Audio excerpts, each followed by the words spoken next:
The message arrived on a Tuesday morning, beaming across space to reach Earth's communication center in Geneva. Admiral Sarah Chen stood before the massive screen in the Global Defense Command, watching as alien symbols translated into human language. Around her, officers and technicians held their breath. "People of Earth," the translation began, "you have 30 of your days to remove all human presence from the worlds beyond your home system. Failure to comply will result in your pacification. The Galactic Hegemony has spoken." Chen's weathered face remained stone cold as the message ended. Scars ran down her left cheek, reminders of humanity's first contact with these aliens 50 years ago. That meeting had not gone well.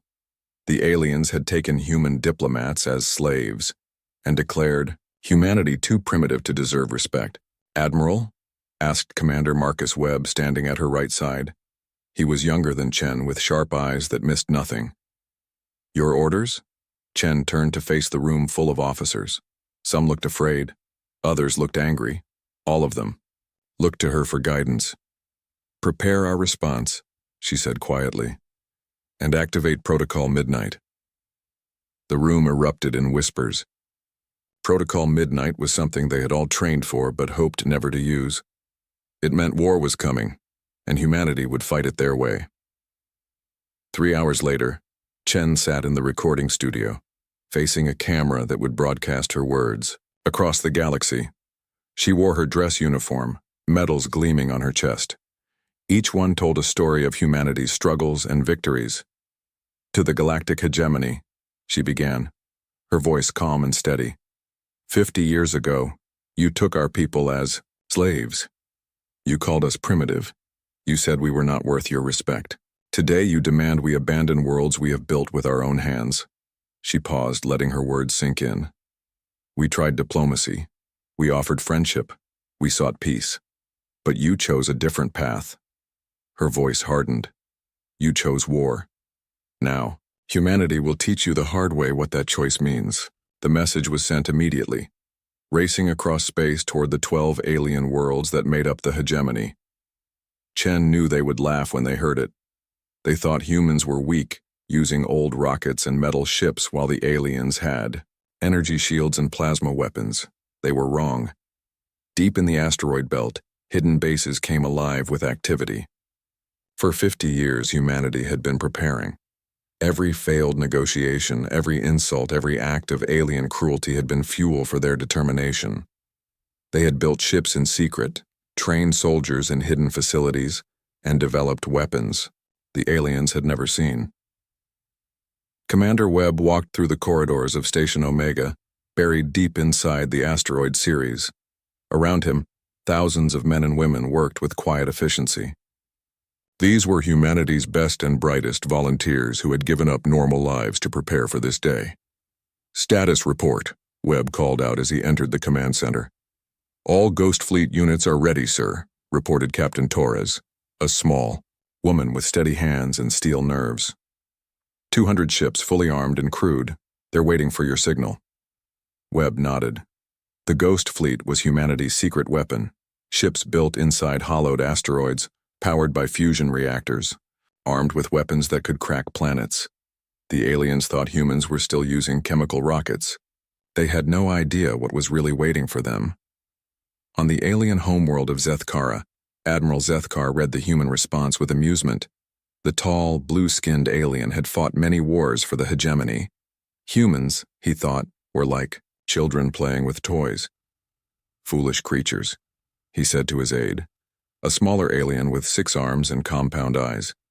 "They think their metal ships can fight our plasma fleets. Should we prepare the pacification force?" the aide asked. "A small one," Zethkar replied. "This will not take long." He was confident in his assessment. The hegemony had conquered dozens of worlds. Their ships moved faster than light. Their weapons could destroy cities in seconds, and their shields could stop any attack.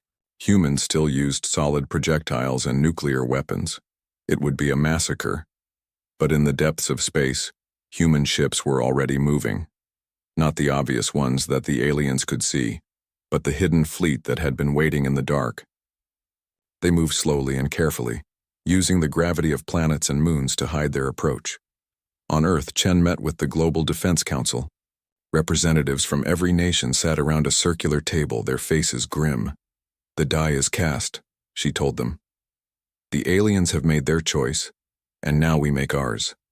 In 72 hours, Operation Ghost Dawn begins." "Admiral," said the representative from Brazil, "are you certain we're ready? The aliens have technology we can barely understand." Chen smiled, but there was no warmth in it. "They have technology, yes, but they don't have something far more important." "What's that?" asked the representative from Japan. "They don't have our anger," Chen replied. "They don't know what it means to fight for survival. They've never had to claw their way up from nothing, never had to rebuild after their world nearly died. They think war is a game with rules." She stood up, looking at each representative in turn. "We know better. We know that when someone threatens everything you love, you don't play by rules. You do whatever it takes to win." The meeting ended with unanimous agreement. Humanity would fight, and they would fight to win. In the outer colonies, human settlers received coded messages. Families gathered around communication devices, listening to instructions they had memorized but hoped never to hear. Children were sent to underground shelters. Adults took positions in hidden defensive structures. The colony of New Terra, humanity's most visible settlement, prepared for attack. Colonel Maria Santos walked through the settlement, checking preparations. The civilians were already underground. Above ground, only soldiers remained, armed with weapons that looked primitive but were anything but. "Colonel," called Sergeant Johnson, a big man with scars on his hands. "The plasma mines are in position. If the aliens land, they'll get a surprise." Santos nodded. New Terra was bait, designed to draw alien attention while the real human forces moved into position. The people here knew they might die, but they also knew their sacrifice would help humanity win the war. As the alien fleet prepared to leave Zethkara, Admiral Zethkar felt confident. His ships were the finest in the galaxy, his crews were experienced, and the enemy was primitive. It would be over quickly. He had no idea that human ships were already surrounding his homeworld, hidden in the shadow of moons and asteroids. He didn't know that humanity had spent 50 years studying alien technology, learning their weaknesses, preparing for this moment. Most importantly, he didn't understand what humanity was capable of when pushed to the edge. The war was about to begin, and the galaxy would never be the same. Admiral Zethkar's fleet dropped out of faster-than-light travel at the edge of the New Terra system. 12 alien ships, sleek and deadly, their hulls gleaming with energy shields. Each ship could destroy a human city with a single shot from their plasma cannons. "Scan for human forces," Zethkar ordered from his command chair. The bridge around him hummed with alien technology that humans could only dream of. "Sir," reported his weapons officer, "I detect 17 human vessels. They appear to be cargo ships and small military craft. Nothing that can threaten us." Zethkar nodded. It was as expected. Humans were still using primitive chemical rockets and metal hulls. Their weapons were solid projectiles that couldn't even scratch alien shields. "Signal the human colony," he commanded. "Tell them they have 1 hour to surrender or we will destroy them." The message was sent, and the alien fleet waited. They expected the humans to see reason and give up without a fight. After all, the outcome was obvious to anyone with sense. They were wrong. Colonel Maria Santos received the alien message in her underground command bunker. Around her, human soldiers checked their weapons and equipment. The air was thick with tension, but no one showed fear. "Response, Colonel?" asked her communications officer. Santos smiled grimly. "Tell them we have a message for Admiral Zethkar. He can kiss our collective human ass." The response was sent, and the alien admiral's face darkened with rage. These primitive creatures dared to insult him? They would learn respect through pain. "All ships, attack formation," Zethkar ordered. "Destroy the human fleet first, then the colony." The alien ships moved forward, weapons charging. Their plasma cannons could melt through human armor like it was made of paper. This would be over in minutes. The human ships moved to intercept, but their approach was strange. Instead of staying back and firing from distance, they were flying, directly at the alien fleet. It made no tactical sense. "Sir," called the alien sensor officer, "the human ships are on collision course. Should we change heading?" Zethkar laughed. "Let them come. Our shields will stop them cold." The first human ship reached the alien line and exploded against the energy barrier of Zethkar's flagship. The explosion was massive, far larger than it should have been. The alien ship shook violently, its shields flickering. "Damage report," Zethkar shouted. "Shields down to 60%, came the reply. "Sir, that wasn't just an explosion. They packed their ship with nuclear warheads." More human ships reached the alien line, each one exploding like a miniature star. The aliens had expected missiles and lasers, not ships turned into flying bombs. Their shields, designed to stop energy weapons, struggled against the raw force of nuclear fire. One alien ship's shields failed completely. The next human vessel slammed into its hull, tearing through metal and machinery. The alien ship broke apart, its crew screaming as they died in the cold of space. "They're insane," shouted the weapons officer. "They're using their ships as weapons." Zethkar watched in horror as another of his vessels died under human attack. These weren't tactics he had ever seen. What kind of species turned their own ships into bombs? But the human fleet was smaller, and soon the last human ship exploded against alien shields. The space around New Terra was filled with debris and radiation, but 9 alien ships still survived. "Resume attack on the colony," Zethkar ordered, trying to regain his composure. But doubt had crept into his mind. Humans had just sacrificed their entire fleet without hesitation. What else were they capable of? The alien ships moved toward the planet's surface, preparing to land troops and capture the settlement.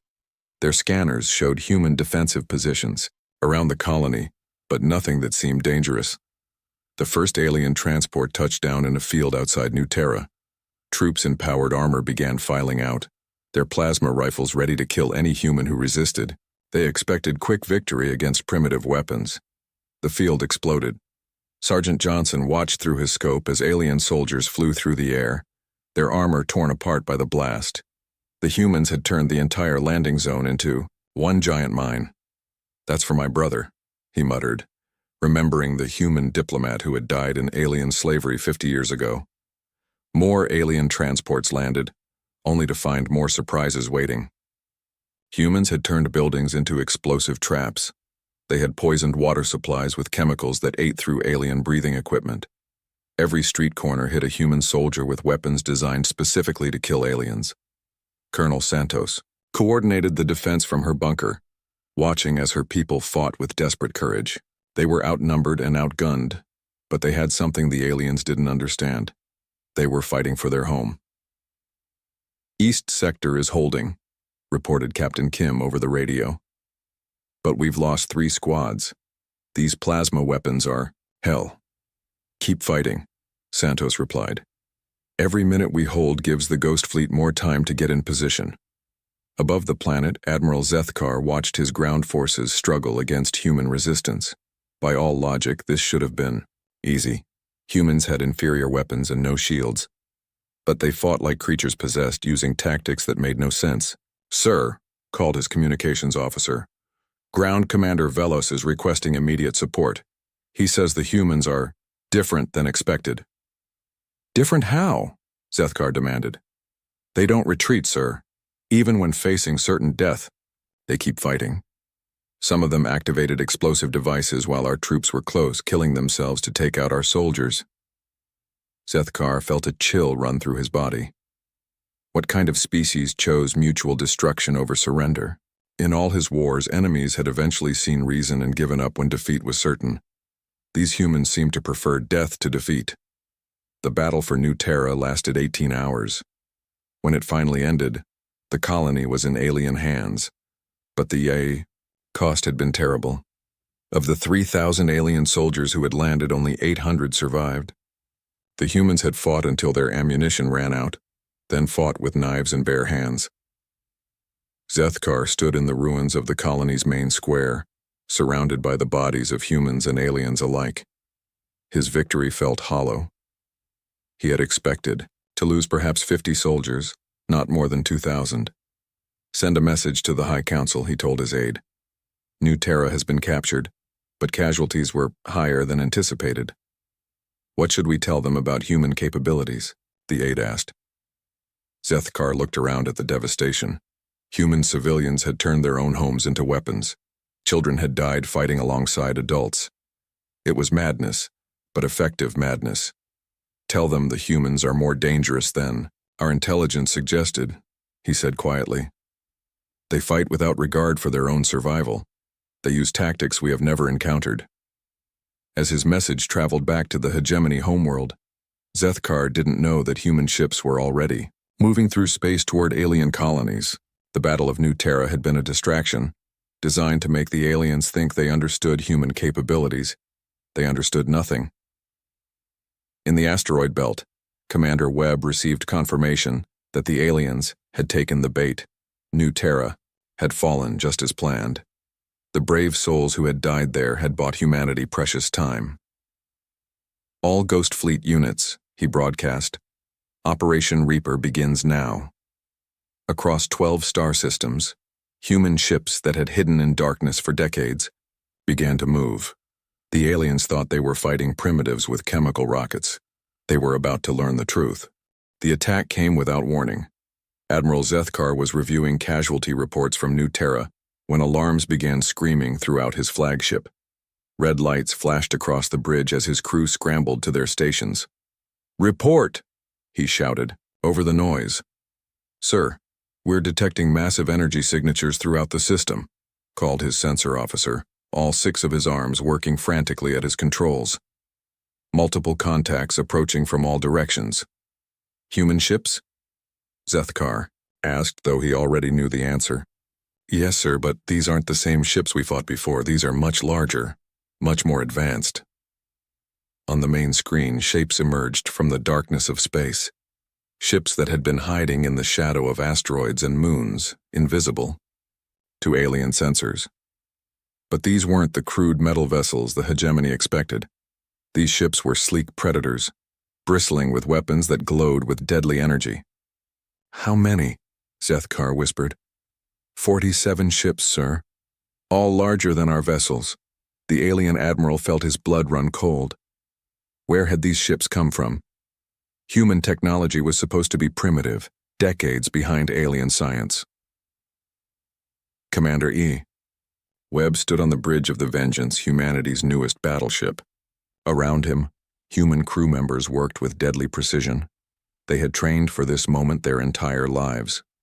"All ships, this is Ghost Leader," Webb broadcast to the human fleet. "Weapons free. Show them what humanity is really capable of." The human ships opened fire. But instead of the chemical rockets and nuclear warheads the aliens expected, beams of pure energy lanced out from human weapons. The aliens watched in shock as their shields, designed to stop plasma and energy attacks, were pierced like tissue paper. "Impossible!" Zethkar screamed as his flagship shuddered under human fire. "How do they have antimatter weapons?" His weapons officer turned to him with terror in his compound eyes. "Sir, they're not just using our technology, they've improved it. These weapons are more powerful than anything in our fleet." The first alien ship died in a burst of white light, its hull vaporized by concentrated antimatter. The second followed moments later. Human ships moved through space like deadly dancers, their weapons finding targets with impossible accuracy. "Return fire," Zethkar ordered, but his remaining ships were already trying. Plasma bolts streaked toward the human fleet, only to splash harmlessly against energy shields that flickered with stolen alien technology. On the bridge of the Vengeance, Captain Torres smiled grimly as alien weapons failed to penetrate their defenses. 50 years of studying their technology, she said to Webb. "We learned everything they know, then made it better." The battle was over in 30 minutes. Of Zethkar's 12 ships, only his flagship survived, and that only because Webb wanted prisoners to question. The alien admiral found himself surrounded by human boarding parties, soldiers in powered armor that looked disturbingly familiar. "That's our armor design," Zethkar whispered as human soldiers marched him to their ship. "How did you get our technology?" The human sergeant smiled behind his helmet. We've been taking it from you for decades. Every time one of your ships had an accident near human space, we were there to salvage what remained. Zethkar realized the horrible truth. The missing ships, the unexplained losses the hegemony had suffered over the years. Humans had been hunting them, learning from every piece of technology they could steal. But the attack on his fleet was just the beginning. Across 12-star systems, the same scene played out. Human ships emerged from hiding places the aliens never knew existed, striking at hegemony colonies and military bases with coordinated precision. The attacks were perfectly timed, hitting every alien world at exactly the same moment. On the hegemony homeworld, Counselor Veltar received reports of disaster from across their territory. The insectoid aliens' mandibles clicked nervously as each message brought worse news. Zethkara system, human victory. Only one alien ship survived. Korath Prime, orbital defense platforms destroyed. Human ships in orbit. Mining station Omega, all personnel dead. Human forces have taken control. Veltar's assistant, a floating creature with tentacles instead of limbs, drifted beside the counselor's chair. How is this possible? Our intelligence said humans had only primitive technology. Our intelligence was wrong, Veltar replied, his voice hollow. These humans have been playing a longer game than we realized. The worst reports came from colonies where humans had been working as slaves or servants.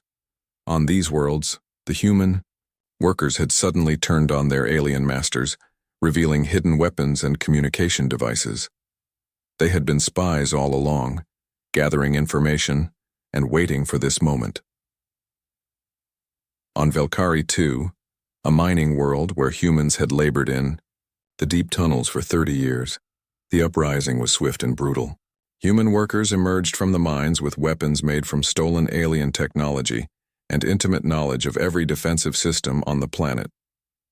The alien overseer, Krathos, found himself face to face with a human he had known for years. The man had worked quietly in the mines, never causing trouble, always following orders. James, Krathos said, using the human name. What is the meaning of this? The human smiled, but it was not a friendly expression. My name isn't James, it's Captain David Park, Terran Intelligence.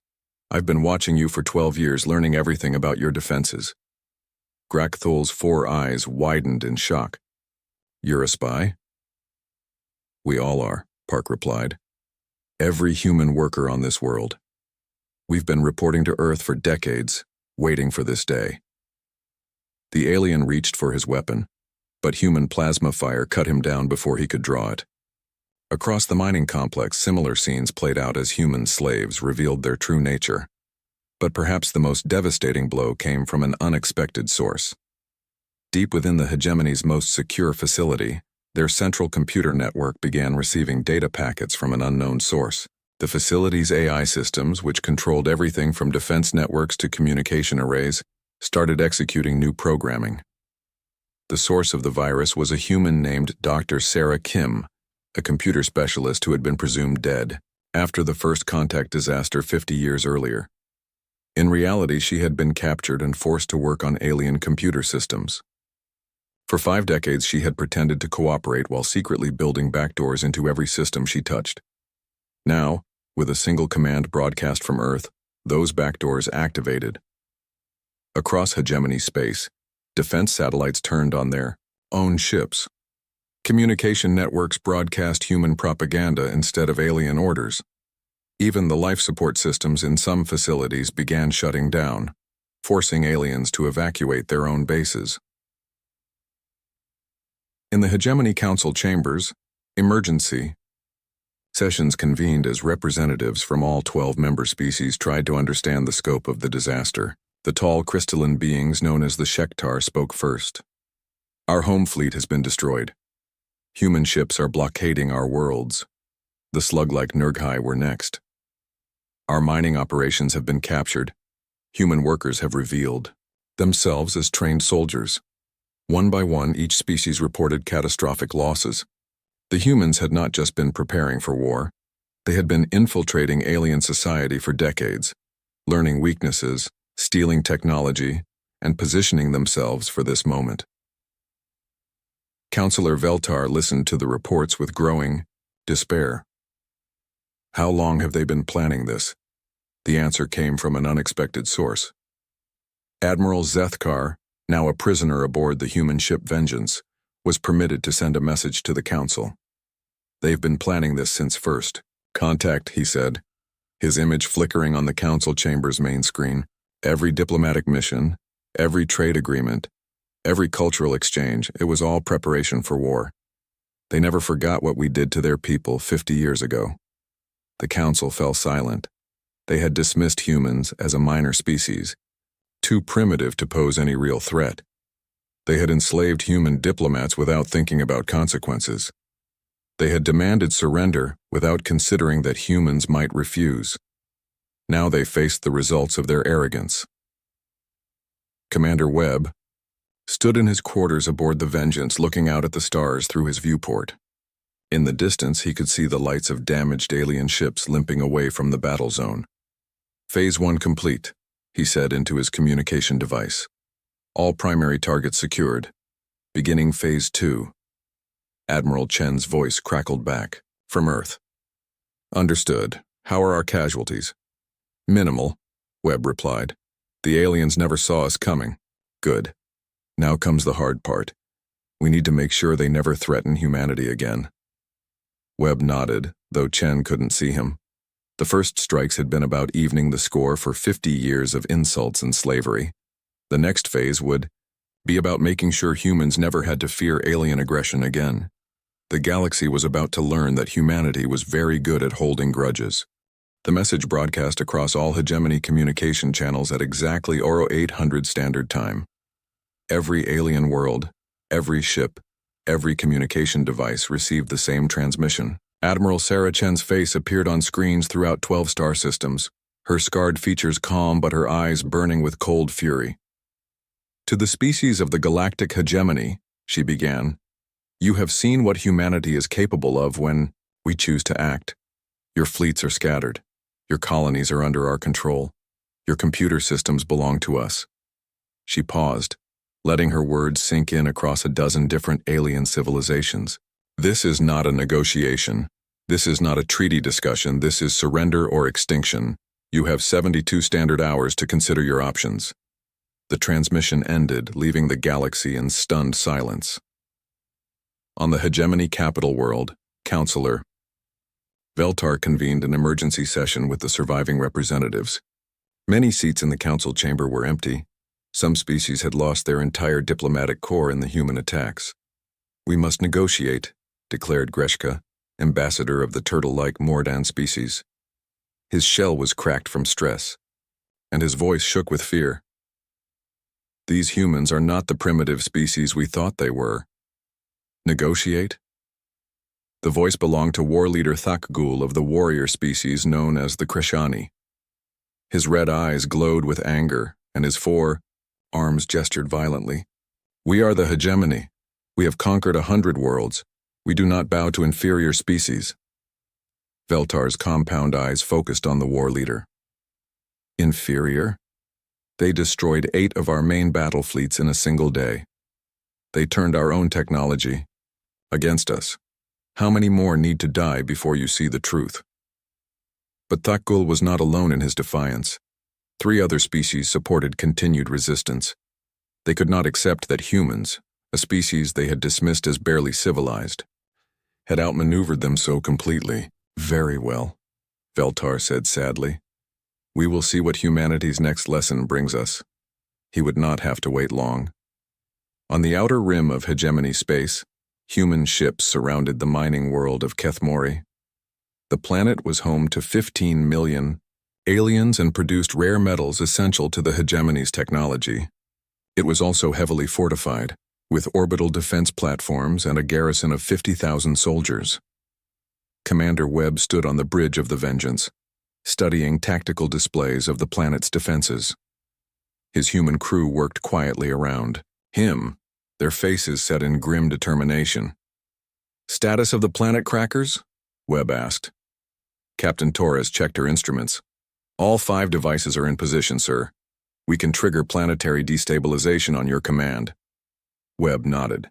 The planet crackers were humanity's most terrible weapon. Devices that could destabilize a world's core, turning an entire planet into broken rock and debris. The aliens had no defense against them because they had never imagined anyone would. Build such weapons. Open a channel to the planet's surface, Webb ordered. The face of General Kolash, the Krishani military commander of Kethmori, appeared on the screen. The alien's red skin was flushed with anger, and his forearms gestured threateningly.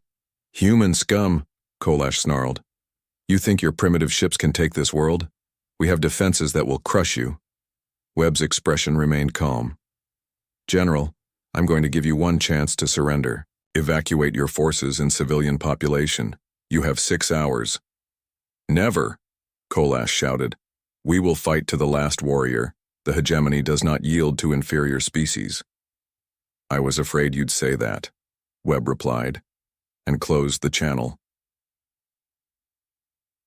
He turned to Torres. "Signal the civilian evacuation ships, begin broadcasting on all frequencies. Any alien who wants to live should get to the escape pods immediately." "Sir?" Torres looked confused. "We're warning them." "We're not monsters, Captain. We won't kill innocents if we can avoid it. But those who choose to fight," he shrugged, "their choice." For the next 5 hours, human ships broadcast warnings in every alien language. Many civilians tried to evacuate, but General Kolash ordered his soldiers to stop them. He would use his own people as shields to deny humanity an easy victory. When the 6 hours expired, Webb made one final attempt at communication. "General, this is your last chance. Surrender now and save your world." Kolash appeared on screen again, surrounded by his command staff. "We will never surrender to humans. Fire all weapons. Fight until death." The alien defense platforms opened. Fire on the human fleet. Energy beams and plasma bolts filled space only to splash harmlessly against human shields. The orbital battle lasted exactly 17 minutes before the last alien weapon went silent. Webb looked down at the planet below, where millions of aliens were about to learn the price of defiance. "Trigger the planet crackers," he ordered quietly. Deep beneath Kethmori's surface, 5 human devices activated simultaneously. They had been placed in the planet's crust months earlier by human infiltrators, positioned at precise points where they would cause maximum geological damage. The effect was immediate and catastrophic. The planet's crust began to crack along massive fault lines. Lava erupted from newly formed fissures. The world's magnetic field fluctuated wildly as its core became unstable. General Kolash felt his command bunker shake as earthquakes tore across his world. Outside, cities collapsed and oceans boiled. The planet was literally coming apart. "What have they done?" he whispered, watching through his bunker's cameras as his homeworld died around him. Kolash's communication officer, a young Krishani barely old enough to serve, looked up from his console with terror in his eyes. "Sir, I'm receiving a human transmission." "Put it through." Webb's face appeared on their screen, still calm, still patient. Behind him, the human bridge crew worked with quiet efficiency. "General," Webb said, "in approximately 30 minutes, your planet will break apart completely. I have rescue ships standing by to evacuate survivors, but only if you surrender unconditionally right now." Kolash stared at the human commander. Around him, his staff waited for orders. Through the bunker walls, they could hear the death screams of their world. You destroyed an entire planet just to make a point?" Kolash asked in shock. "No, General. I destroyed a planet because you chose to fight rather than surrender. Every death on Kethmori is the result of your decision." The alien general looked around at his surviving officers. Young soldiers who had followed his orders, trusted his judgment. They were all going to die because of his pride. I surrender," Kolash whispered.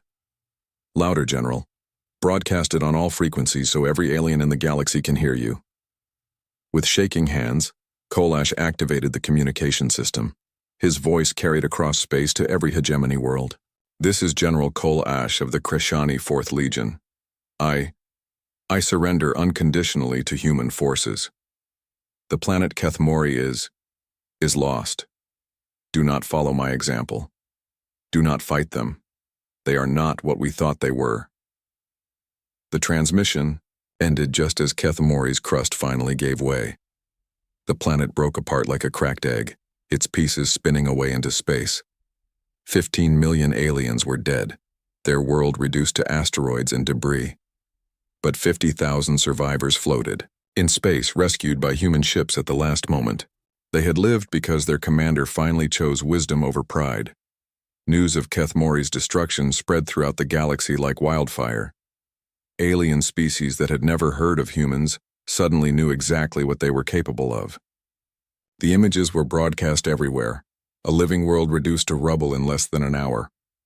On the hegemony capital, Councillor Veltar watched the footage with horror. Around him, the surviving council members sat in stunned silence. They turned an entire planet into a weapon, whispered Ambassador Yulkin of the gas giant dwellers. How do we fight enemies who will destroy worlds? War leader Thakgul, who had been so eager to continue fighting, stared at the images without speaking. His proud warrior culture had never faced an enemy willing to crack planets rather than fight conventional battles. We don't fight them, Veltar said quietly. We surrender.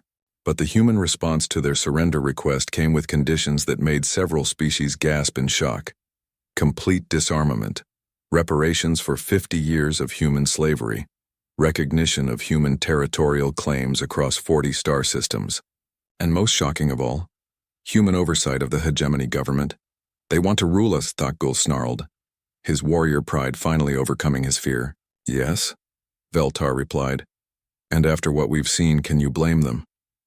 3 more species attempted armed resistance over the next month.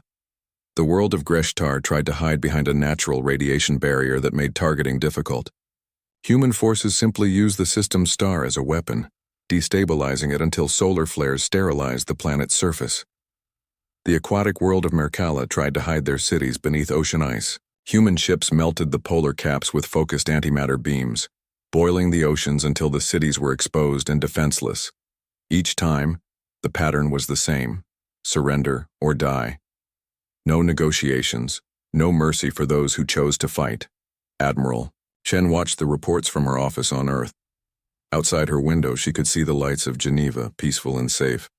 But her thoughts were on the aliens who continued to resist, despite the hopelessness of their situation. Do you think we're going too far? Asked Commander Webb, who had returned to Earth for strategic planning. The surrender ceremony took place on the neutral station of Omega-7, floating in empty space between human and alien territories. Admiral Sarah Chen walked through the corridors toward the main conference hall, her boots clicking against metal floors. Behind her followed a small group of human officers, each one a veteran of the war that had lasted only 3 months, but changed the galaxy forever. Commander Webb walked at her right side, his face showing the exhaustion of someone who had fought too many battles in too short a time. Captain Torres was there too, along with the other commanders who had led humanity's ghost fleet to victory after victory. Remember, Chen said quietly as they approached the conference room, this isn't a negotiation. We've won. This is just making it official. The conference room was enormous, designed to accommodate representatives from dozens of different species. Today it held the remnants of the once mighty galactic hegemony. 7 species remained of the original 12. The others had chosen to fight to the end, and their worlds were now asteroid fields drifting through space. Councillor Veltar sat at the head of the alien delegation, his insectoid features showing the strain of the past months. Around him sat the surviving leaders of the Mordan, the Yulketh, the Sectari, and the other species who had chosen surrender over extinction. Admiral Zeth Kar was there too, released from human captivity to witness the formal end of the war he had started.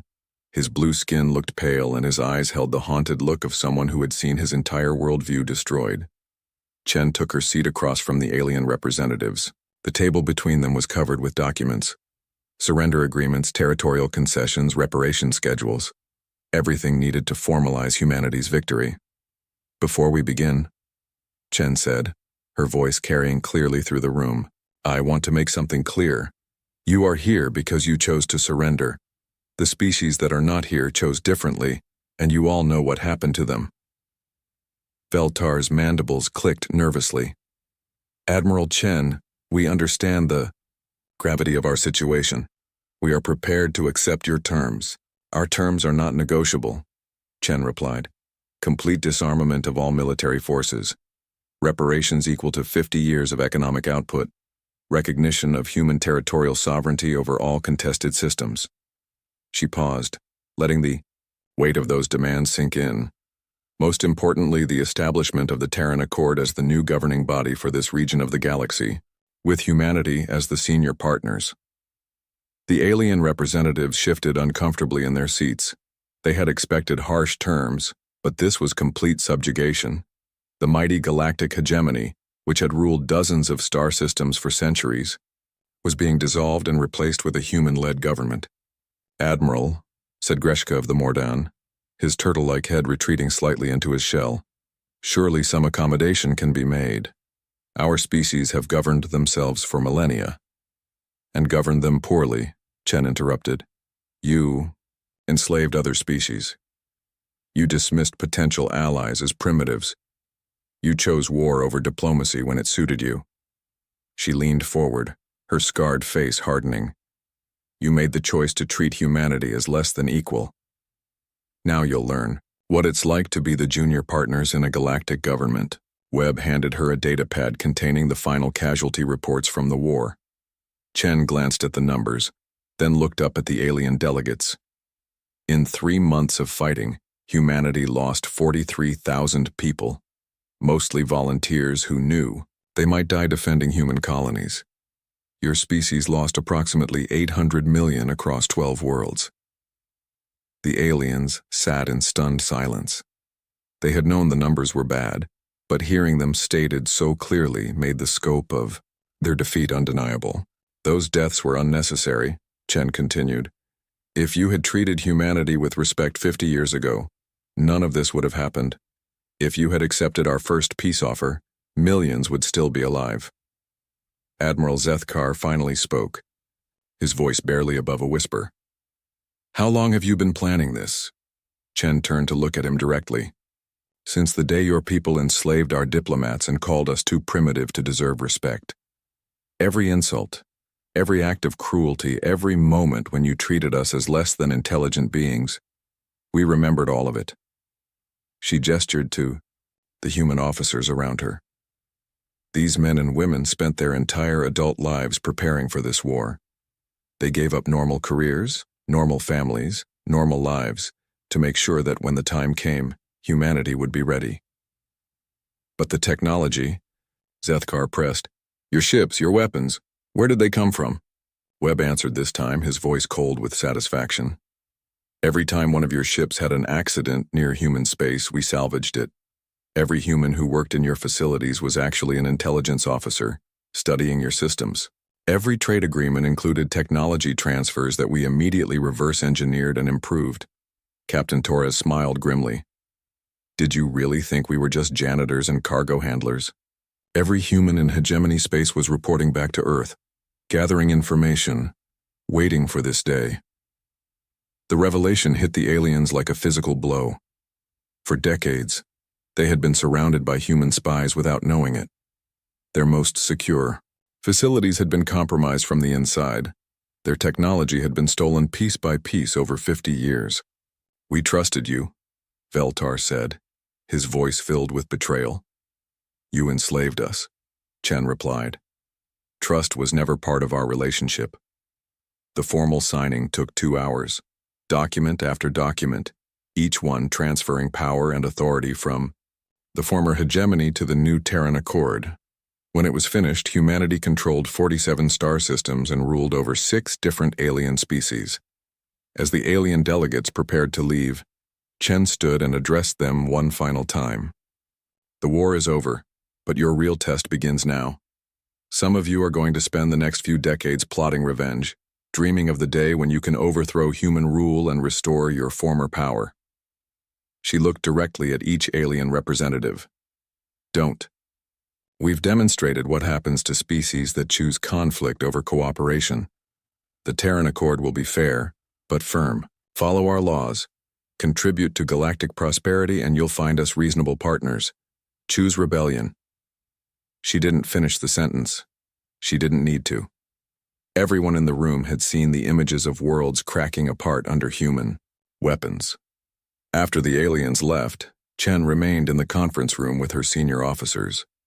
Outside the viewports, she could see human ships patrolling the space around Omega-7, the most powerful military force in the galaxy, built in secret over 50 years of preparation.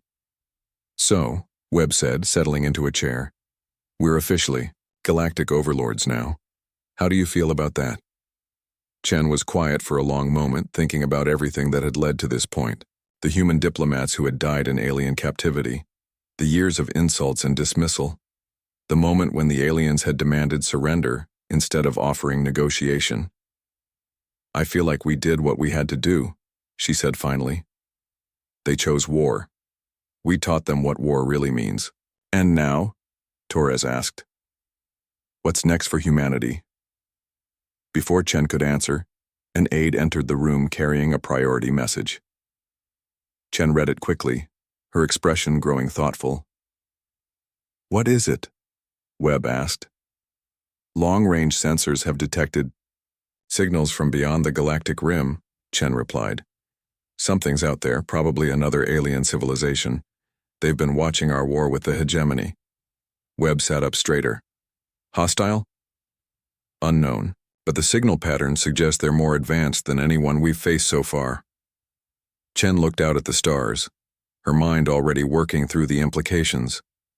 Humanity had just finished teaching the galaxy about the dangers of underestimating other species. Now they might face that same test themselves. "Double our military production schedules," she ordered. "Increase intelligence gathering operations, and start integrating the surrendered alien species into our defense planning." "You want to use former enemies as allies?" Torres asked.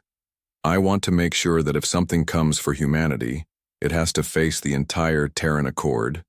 Human ingenuity, Krishani warrior skills, Velkari mining expertise, Morden defensive knowledge, all working together." Webb nodded slowly. "You're thinking like a true galactic leader now." Chen smiled, but it was a predator's smile. "I'm thinking like a human who learned from our enemy's mistakes. The hegemony fell because they were too proud to respect other species. We won't make that same error." She stood up, smoothing down her uniform. "Send a message to Earth.